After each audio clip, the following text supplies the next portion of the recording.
Joining me now for some analysis is former Attorney General and former High Commissioner to the UK, George Brandis, who's back on Australian soil with a new role as Professor of National Security at ANU. George Brandis, thanks so much for your time. How significant is it that NATO chose to call out Russia and China so explicitly there?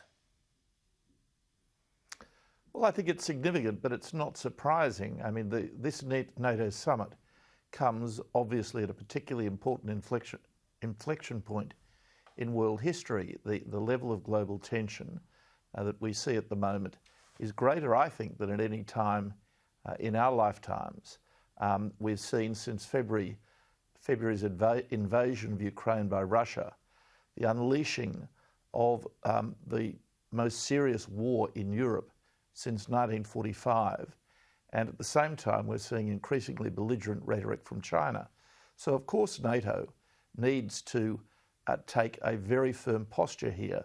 And I'm delighted to say that it has done so. I'm also delighted that Australia, although not a member country of NATO, of course, has been invited to attend, as have other important Asian nations, including Japan and South Korea.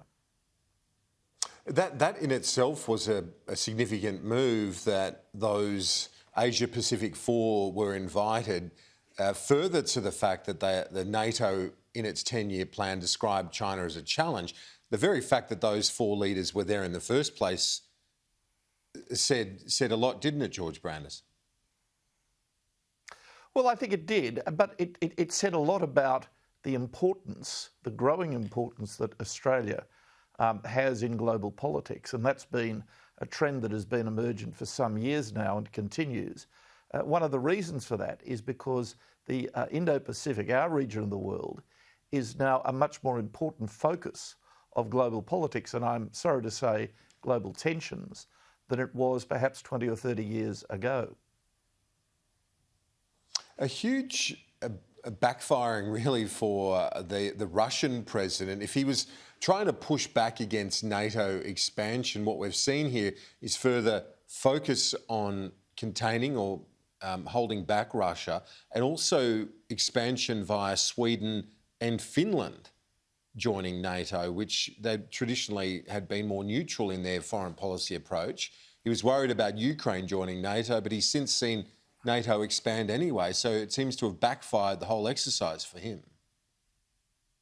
It was a catastrophic error of judgment on the part of President Putin.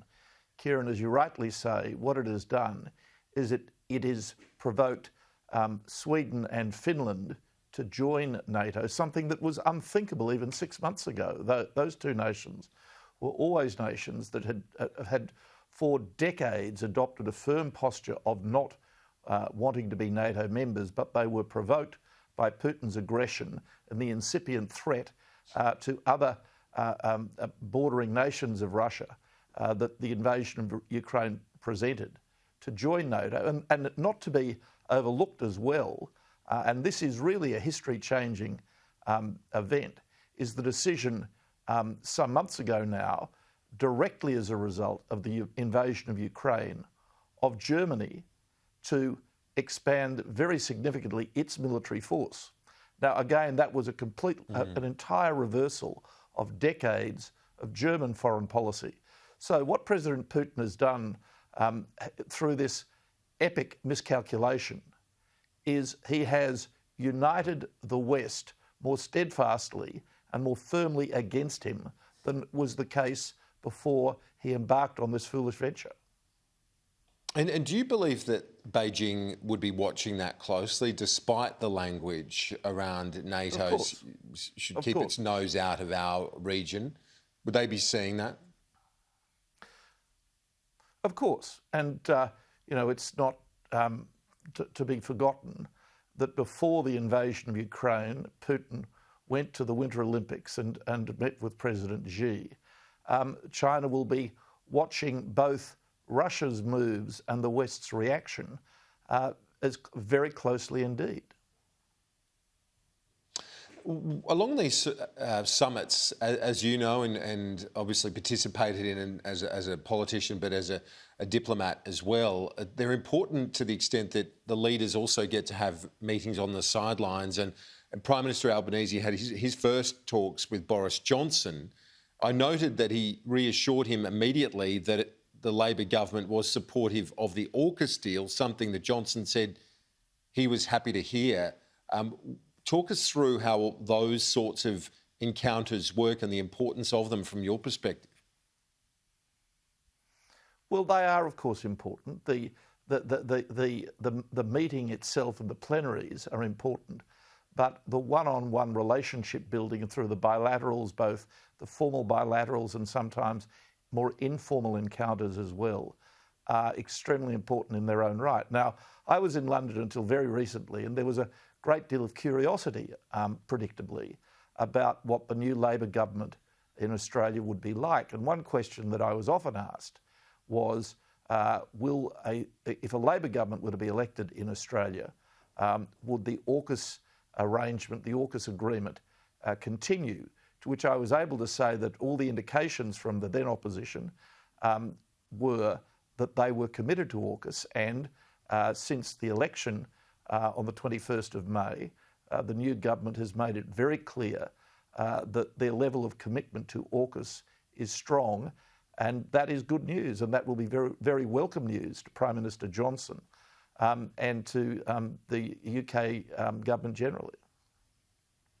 It's certainly, just finally, as you start this new role as Professor of National Security at ANU, it seems to me that the issues that you and I are talking about today will remain the backdrop for the foreseeable future, that this rising behemoth in Asia is going to dominate our thinking, strategic, defence and otherwise, for as long as we could both imagine into the future, given its size and power. I think that's right. I think that the salience in Australian domestic politics of global issues is greater now than it's been at any time since, perhaps in the days of the Vietnam War, certainly since the days of the end of the Cold War in the late 1980s, early 1990s.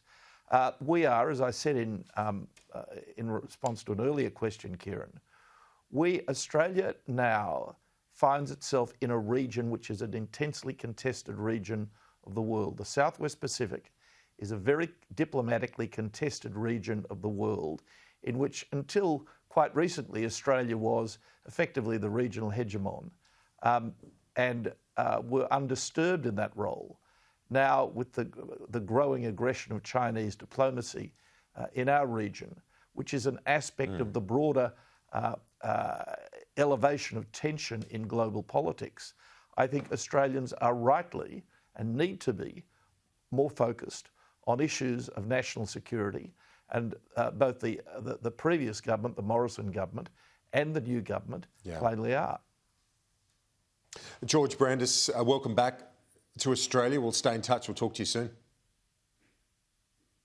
Thank you, Kieran.